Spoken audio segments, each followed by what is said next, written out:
Good morning, thank you, Sam. My name is Maribel, and in today's news event involves JR, a 27-year-old Latino male who was shot and killed by Bakersfield police in East Bakersfield.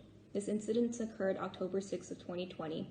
JR was diagnosed with schizophrenia and has always struggled with his mental illness. According to MN, his older sister, JR never had any moments of violence until today. JR was refusing to take his antipsychotic medications and was recently displaying positive symptoms of paranoid delusions and hallucinations. According to MN, I picked up my brother and my mom to give them a ride to the men's home because he wanted to go to church and stuff. So I went to drop them off, and it was good, normal ride, no problems, no arguments or anything, and when the guy came out to get him, JR just stabbed my mom out of nowhere.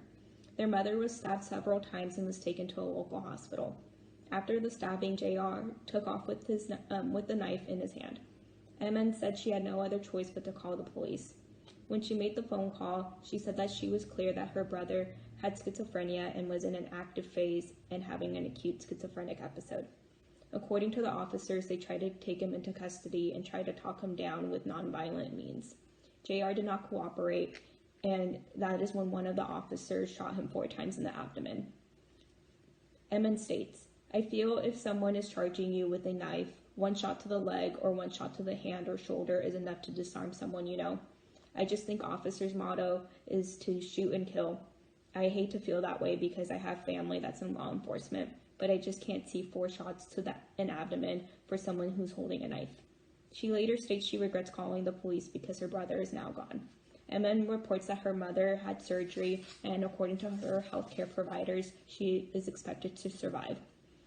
Bakersfield Police Department has been contacted to see if the officers called Kern Behavioral Health Mobile Unit, as they are connected with the police department, and it is their protocol to contact Kern Behavioral Health Mobile Unit to assist in diffusing these types of situations, so it does not go into lethal matters. Bakersfield Police Department has declined to comment to the situation. Please stay tuned for any further updates. Thank you. Now I'll be handing off to the next segment, which will be led by Elise. Thank you.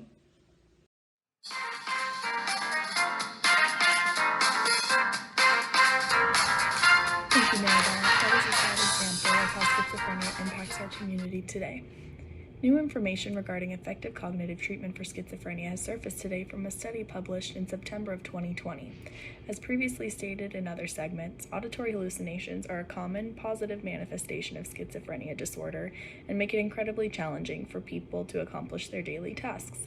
In addition, auditory hallucinations also can discourage medication adherence, which can cause the client further complications.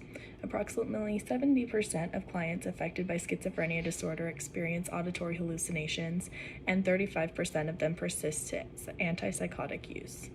Despite antipsychotics being the cornerstone of treatment for schizophrenia, the frequency of auditory hallucinations is still high, which causes patient disability and leads to more hospitalizations.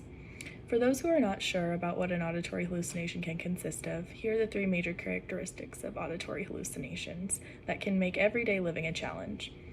Auditory hallucinations are intrusive, their content can be emotionally specific, and they have an interpersonal quality, which means that people suffering from schizophrenia often react to hallucinations as if they're another person telling them to do something, which can be rather frightening. So you see, the need for a treatment other than medications is necessary. Behavioral therapies have been effective at modifying behavior, but this does not change the incident of the auditory hallucinations.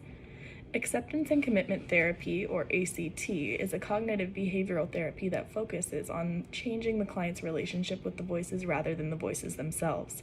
This can help reduce the influence of symptoms of auditory hallucinations and can help the patient consciously make better behavioral decisions.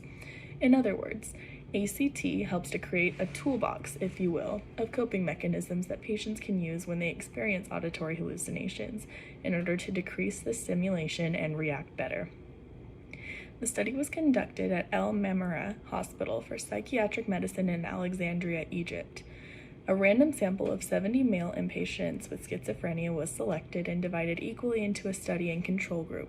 Both groups were matched as close as possible in relation to socioeconomic and clinical data. A significant improvement in auditory hallucinations was found in the study group immediately after implementing ACT and after 3 months. as well as a decrease in rehospitalization rate and improvement in drug compliance for the study group compared to control 1. This research could be used as interventions for people who are suffering auditory hallucinations every day. Not only does the treatment seem to be decreasing incidence of auditory hallucinations, but ACT provides patients with the tools necessary to cope with their symptoms and to become better at combating them. For more information regarding treatment of schizophrenia, please see our next segment, providing a mnemonic for ease of understanding.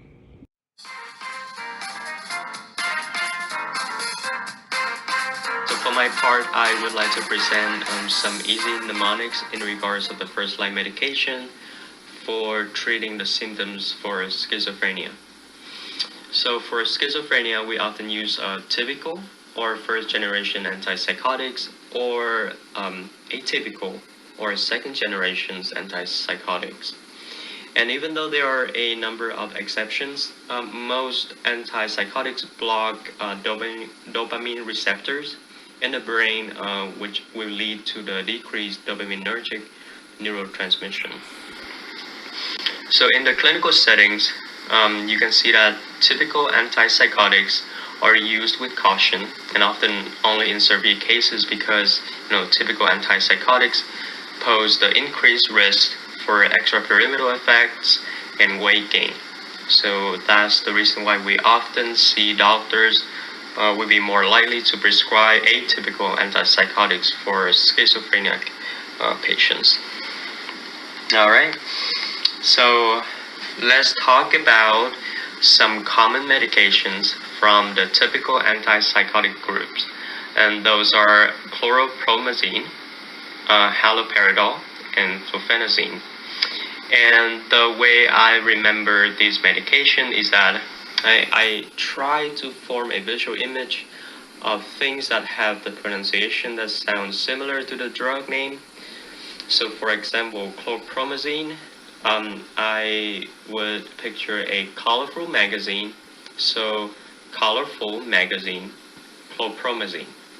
So I don't know if that makes sense, but it's kind of work for me. So, and for haloperidol, I would think about the fruit pear with a halo on top. So pear halo or halo pear, haloperidol.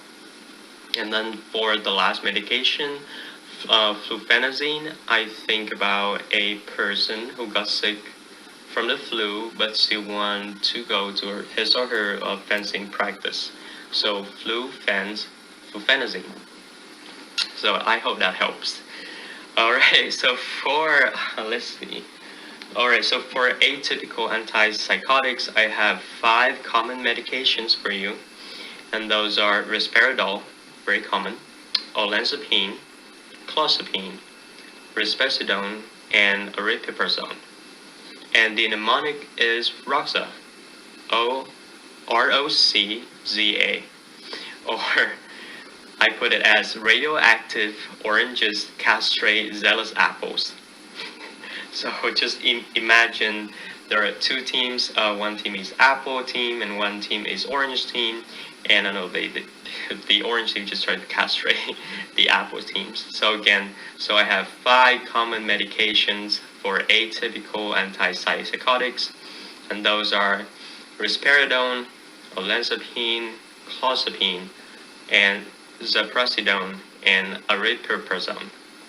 And the mnemonic for them, ROCZA, are radioactive oranges castrate zealous apples.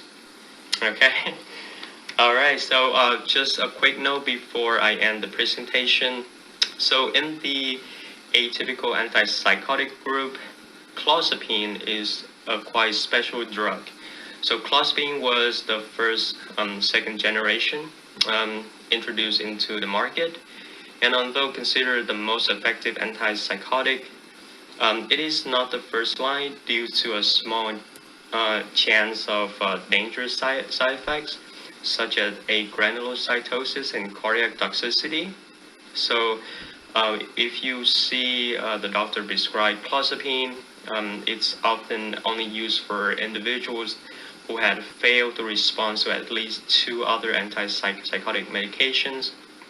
So if we if we see a clozapine prescription, we can kind of assess how advanced the schizophrenic diagnosis has gone. So, all right, so that would be my presentation. Thank you so much and take care. See you soon.